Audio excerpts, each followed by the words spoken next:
সন্মুখত নিৰ্বাচন আৰু নিৰ্বাচনক লৈ ইতিমধ্যে ব্যস্ত হৈ পৰিছে জনপ্ৰতিনিধিসকল আৰু এই মুহূৰ্তত আমি উপস্থিত আছোঁ বৰহমপুৰ সমষ্টিত। এইবাৰৰ বৰহমপুৰ সমষ্টিৰ অন্যতম প্ৰাৰ্থী হ'ল বিধায়ক জিতু গোস্বামী আৰু তেওঁৰ কাষলৈকে যাব বিচাৰিম, যিহেতু বৰহমপুৰ সমষ্টিৰ এইবাৰ ভোটাৰে কি বিচাৰে সেই বিষয়ে সবিশেষ জানিম। প্ৰথমতে দাদা আপোনাক স্বাগতম। ধন্যবাদ। কি ক'ব, যিহেতু নিৰ্বাচন বুলি ক'লেই এক ৰাজনৈতিক নেতাসকলে বা জনপ্ৰতিনিধিসকলৰ ব্যস্ততাৰ অন্ত নাই। চাওক, নিৰ্বাচনটো হ'লে ৰাইজৰ ডেফিনেটলি জনপ্ৰতিনিধিসকল ব্যস্ত থাকে। আমিও আমাৰ এইবাৰ নিৰ্বাচনটো আমি যথেষ্ট কম সময় পাইছোঁ, কাৰণ এইবাৰ নিৰ্বাচনৰ কাৰণে নমিনেশ্যনৰ পাছতে প্ৰচাৰৰ কাৰণে বহুত কম সময়, আৰু বতৰেও অকণমান দিগদাৰ কৰিছে। এইবাৰ বতৰেও প্ৰায়বিলাক বহুতকেইখন মিটিঙো কেঞ্চেল কৰিবলগীয়া হৈছে বতৰৰ কাৰণে। আৰু তথাপি আমাৰ মাজত খুব ভালকৈ চলিছে। বৰহমপুৰ সমষ্টিৰ ৰাইজে এইবাৰ বুথে বুথে প্ৰচাৰ চলাইছে, আৰু আমাৰ কাৰ্যকৰ্তাৰ ষ্ট্ৰেংথ বহুত ভাল। বৰহমপুৰত আমাৰ সংগঠন বহুত শক্তিশালী, সেইকাৰণে বিধায়ক হিচাপে বেছি আমি কষ্ট কৰিবলগীয়া হোৱা নাই। প্ৰত্যেকজন কাৰ্যকৰ্তাই বহুত কষ্ট কৰিছে। মই ভাবোঁ আমাৰ সংগঠন হিচাপে আৰু কাৰ্যকৰ্তাসকলৰ কষ্ট হিচাপে খুব ভাল ফল হ'ব। পুনৰবাৰ আপোনাক বিধায়ক হিচাপে চাব বিচাৰিছে এই বৰহমপুৰ সমষ্টিৰ ৰাইজে। বৰহমপুৰ সমষ্টিৰ ৰাইজে ডেফিনেটলি বিচাৰিছে, কাৰণ প্ৰায়বিলাক সভাতে মই দেখিছোঁ ৰাইজৰ খুব ডাঙৰ জনসমাগম হৈছে। ৰাইজে ভালো পাইছে আৰু কাৰ্যকৰ্তাসকলৰ মনতো উল্লাস আছে। যিহেতু আপোনাৰ প্ৰতিদ্বন্দ্বী হিচাপে একালৰ আপোনাৰ সতীৰ্থ বা এই লোকসভাৰ প্ৰাক্তন সাংসদ ৰাজেন গোহাঁই ডাঙৰীয়া আছে, কেনেকুৱা প্ৰত্যাহ্বান আপোনাৰ বাবে? চাওক, প্ৰত্যাহ্বান হিচাপে আমি চিন্তা কৰা নাই, কাৰণ ৰাজেন গোহাঁই ডাঙৰীয়া মোৰ ৰাজনৈতিক গুৰু, তেখেত জ্যেষ্ঠ ভাতৃ, আৰু মই ৰাজনৈতিক প্ৰতিদ্বন্দ্বী হিচাপে ৰাজেন গোহাঁই ডাঙৰীয়াক লোৱা নাই। ৰাজেন গোহাঁই ডাঙৰীয়াক আমাৰ সমষ্টিৰ ৰাইজেও বেয়া নাপায়, ভাল পায়, কিন্তু তেওঁৰ পাৰ্টিটোক বেয়া পায়। কাৰণ যিটো পাৰ্টিত এখন বিশাল সাগৰৰ পৰা আহি এটা পুখুৰীত আহি তেখেত নামিছে, আৰু সেইটোৱে, আৰু পাৰ্টিটোৰ এজনো বিধায়কেই নাই অসমত। তেওঁলোকৰ পাৰ্টিটোৰ এটা নিজস্ব বুলিবলৈ পাৰ্টিটোৰ এটা পজিশ্যন নাই। এনেকুৱা এটা পাৰ্টিলৈ যোৱাৰ কাৰণে আমাৰ ৰাইজে অলপ বেয়া পাইছে, আৰু আমিও এটা কথাতে চিন্তিত হৈছোঁ, গোটেই জীৱনটো আমি তেখেতক শ্ৰদ্ধা কৰোঁ, সন্মান কৰোঁ। আমি তেওঁৰ নেতৃত্বতে বিজেপি জইন কৰিছিলোঁ।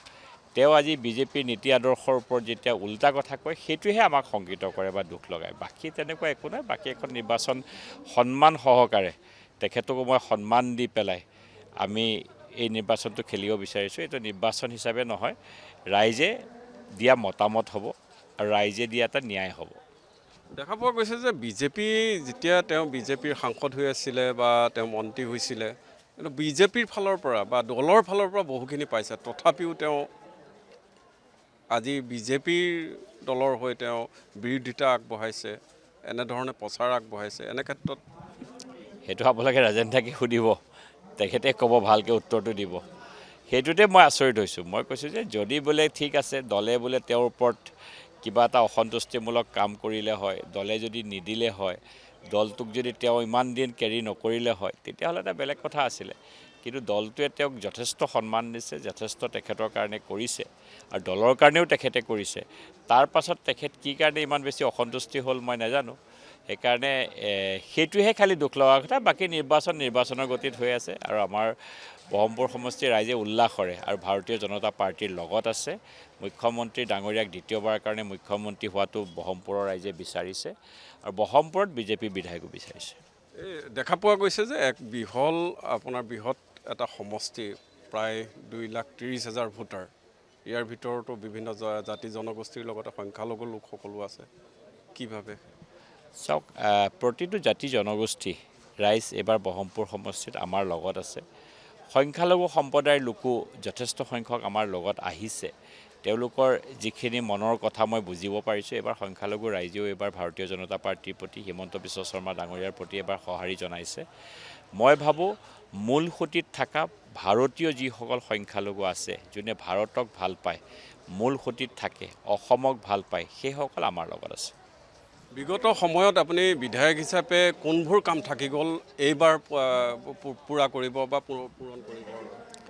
চাওক, বিধায়ক হিচাপে আমি যোৱা 5টা বছৰত আমাৰ মুখ্যমন্ত্ৰী ডাঙৰীয়াৰ নেতৃত্বত আমি যথেষ্ট সংখ্যক ৰাস্তা ঘাট বনালোঁ, দলং বনালোঁ, স্কুল ঘৰসমূহ পুনৰ নিৰ্মাণ কৰিব পাৰিলোঁ, আমি ষ্টেডিয়াম বনালোঁ, যথেষ্ট সংখ্যক কাম আমি কৰিছোঁ। হস্পিটেলবিলাকৰ মানদণ্ড উন্নত হৈছে, প্ৰায়বিলাক দিশতে অলপকৈ চুই যোৱা হৈছে।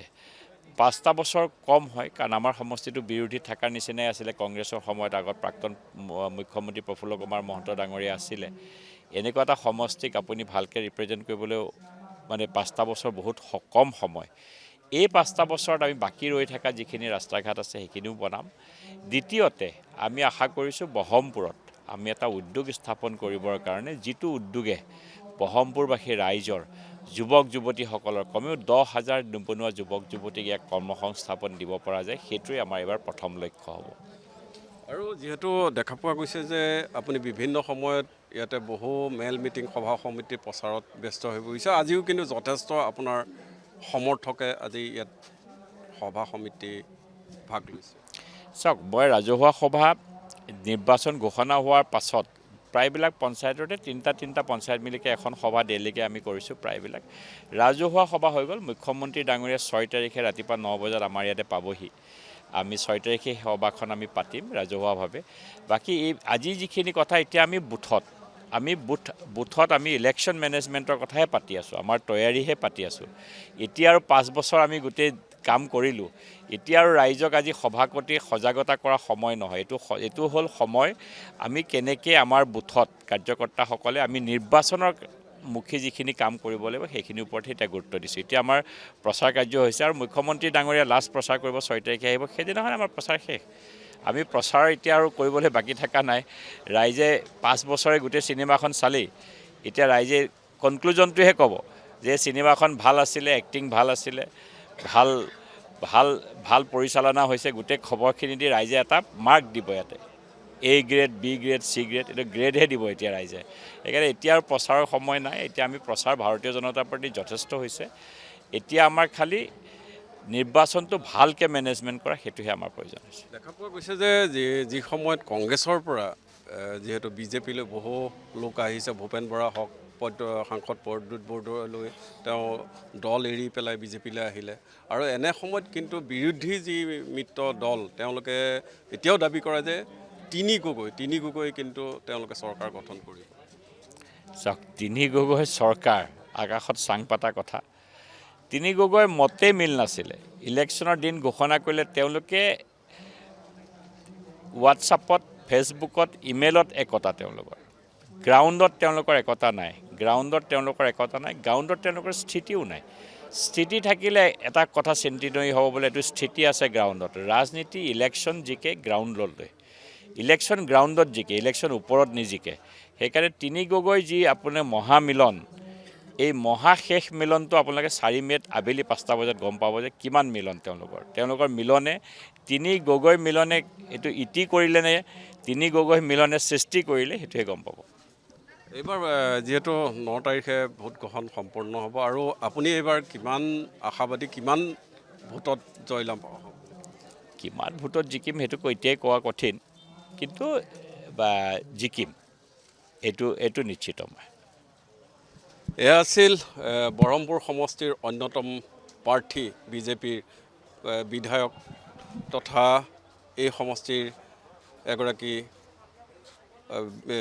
অন্যতম প্ৰাৰ্থী জিতু গোস্বামী ডাঙৰীয়া। যিহেতু এইবাৰ বহৰমপুৰ সমষ্টিৰ বাসীয়ে তেওঁক পুনৰবাৰ দিছপুৰলৈ বিধায়ক কৰি পঠিয়াবলৈ সাজু হৈছে, আৰু দিছপুৰবাসীৰ লগতে বহৰমপুৰবাসীয়ে তেওঁক আশীৰ্বাদ দিবলৈ সাজু হৈছে। অহা 9 তাৰিখে ভোট গ্ৰহণেৰে যথেষ্ট সংখ্যক ভোটত জয়ী হৈ তেওঁ দিছপুৰ দখলৰ পিনে আগবাঢ়িছে এইগৰাকী বিধায়ক জিতু গোস্বামীয়ে।